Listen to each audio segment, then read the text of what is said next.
அனைத்து விதமான பிரச்சனைகளுக்கும் 11 நாட்களில் தீர்வு காண ஸ்ரீ மாரியம்மன் ஜோதிட நிலையம். தொடர்புகளுக்கு 0091 990 816 585 6. ஜனாதிபதி ரணிலின் அதிரடி அறிவிப்பு. அதிர்ச்சியில் அரசியல்வாதிகள். ராஜபக்சர்களால் கைவிடப்பட்ட கருணா ரணிலிடம் சரணாகதி. அச்சத்தில் வாழும் நாட்டு மக்கள். போலீஸ் மா அதிபர் வெளியிட்டுள்ள தகவல். ஹம்பாந்தோட்டையில் ஒன்று கூடவுள்ள மொட்டு கட்சியினர் வெளியாகவுள்ள உத்தியோகபூர்வ அறிவிப்பு. இலங்கையர்களை ஆட்கடத்தும் நடவடிக்கை தொடர்பில் வெளியான அதிர்ச்சி தகவல். பின்னணியில் பிரதான நாடு. திருகோணமலையில் தொடர்ந்து மோசமான செயலில் ஈடுபட்டு வந்த பெண். ரஷ்யாவிற்கு படையெடுக்கும் நூற்றுக்கணக்கான இலங்கையர்கள். பெருந்தொகை சம்பளம் அறிவிப்பு. இலங்கையில் நடைபெறவுள்ள தேர்தல்கள் தொடர்பில் ஜனாதிபதி ரணில் விக்ரமசிங்க விடுத்துள்ள அறிவிப்பால் பல அரசியல்வாதிகள் அதிர்ச்சியடைந்துள்ளதாக தென்னிலங்கை தகவல்கள் தெரிவிக்கின்றன. சர்வதேச நாணய நிதியத்தில் மேற்கொள்ளப்பட்டு வரும் பொருளாதார சீர்திருத்த பணிகள் நிறைவடையும் வரை தேர்தலை நடத்துவதற்கு வாய்ப்பில்லை என ஜனாதிபதி ரணில் விக்ரமசிங்க அமைச்சரவை மற்றும் தேர்தல்கள் ஆணைக்குழுவிற்கு அறிவித்துள்ளதாக தெரிவிக்கப்படுகின்றது. நாடு பொருளாதார ரீதியில் முன்னேற்றம் காண சர்வதேச நாணய நிதியத்துடன் இணைந்து மேற்கொள்ளப்படும் பொருளாதார சீர்திருத்த செயற்பாடுகள் மிகவும் முக்கியமாகும். எனவே அந்த வேலை திட்டத்திற்கு முன்னுரிமை வழங்கப்பட வேண்டும் என ஜனாதிபதி குறிப்பிட்டுள்ளார்.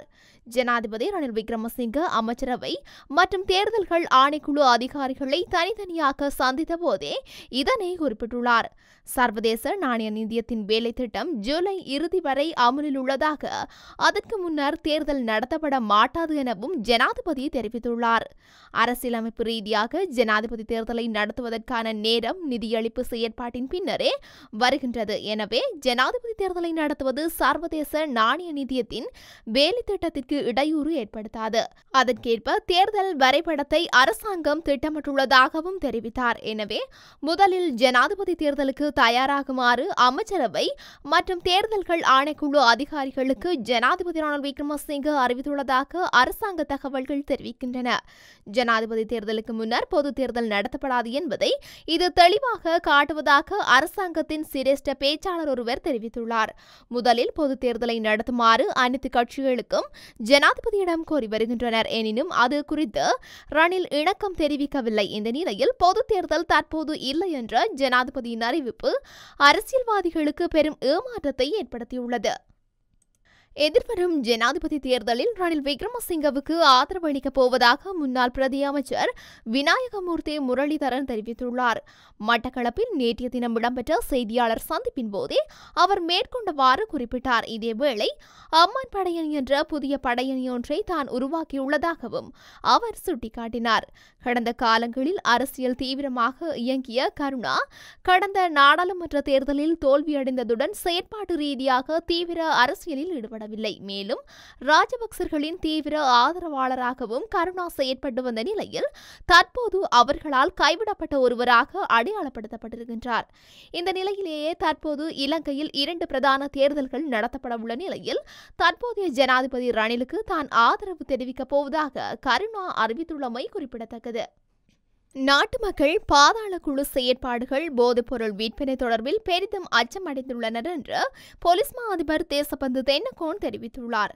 ஜுக்திய நடவடிக்கை குறித்து ஊடகங்களுக்கு கருத்து தெரிவித்த போதே அவர் இவ்வாறு தெரிவித்துள்ளார். இதுகுறித்து போலீஸ் மா அதிபர் மேலும் தெரிவித்துள்ளதாவது: நாட்டில் போதைப்பொருள் மோசடி மற்றும் பாதாள குழு செயற்பாடு முற்றாக ஒழிக்கப்பட்டுள்ளதாக மக்களுக்கு நம்பிக்கை ஏற்படும் வரை ஜுக்திய சுற்றி வளைப்பு நடவடிக்கை தொடர்ந்து முன்னெடுக்கப்படும்.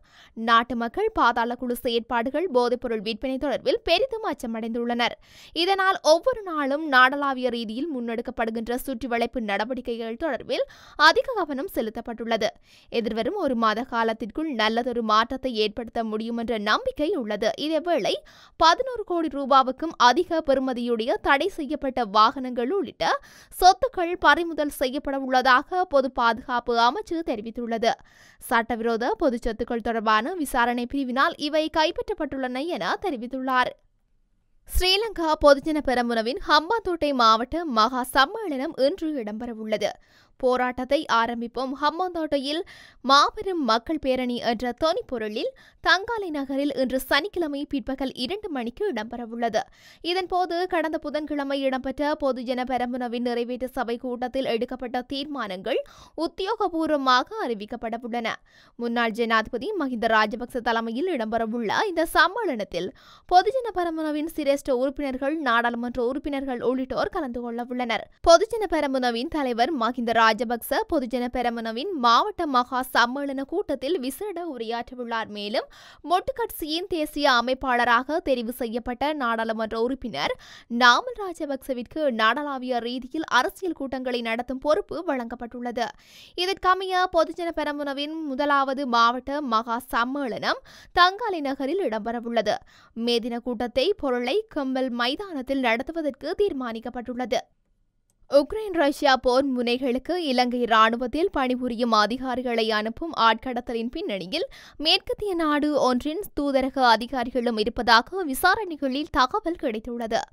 ரஷ்ய படையில் இணைவதற்காக தீவிர நடவடிக்கையில் ஈடுபட்டுள்ள 3 பேர் இந்த நாட்டில் உள்ள மேற்கு நாடு ஒன்றின் தூதரக அதிகாரியொருவருக்கு தலா 3 லட்சம் ரூபாவை செலுத்தியுள்ளதாக தெரியவந்துள்ளது. ரஷ்ய போர் முனைகளுக்கு செல்வதற்காக சுமார் 30 பேர் ஏற்கனவே நாட்டை விட்டு வெளியேறியுள்ளதாக தெரியவந்துள்ளது.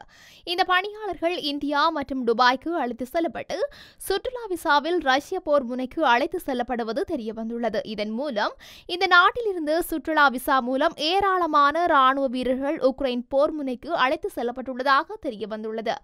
இலங்கை படைகளின் உறுப்பினர்களை ரஷ்ய போர் முனைக்கு அனுப்புவதற்கு இரு நாடுகளுக்கும் இடையில் எந்த உடன்பாடும் இல்லை என இலங்கை பாதுகாப்பு அமைச்சு தெரிவித்துள்ளது.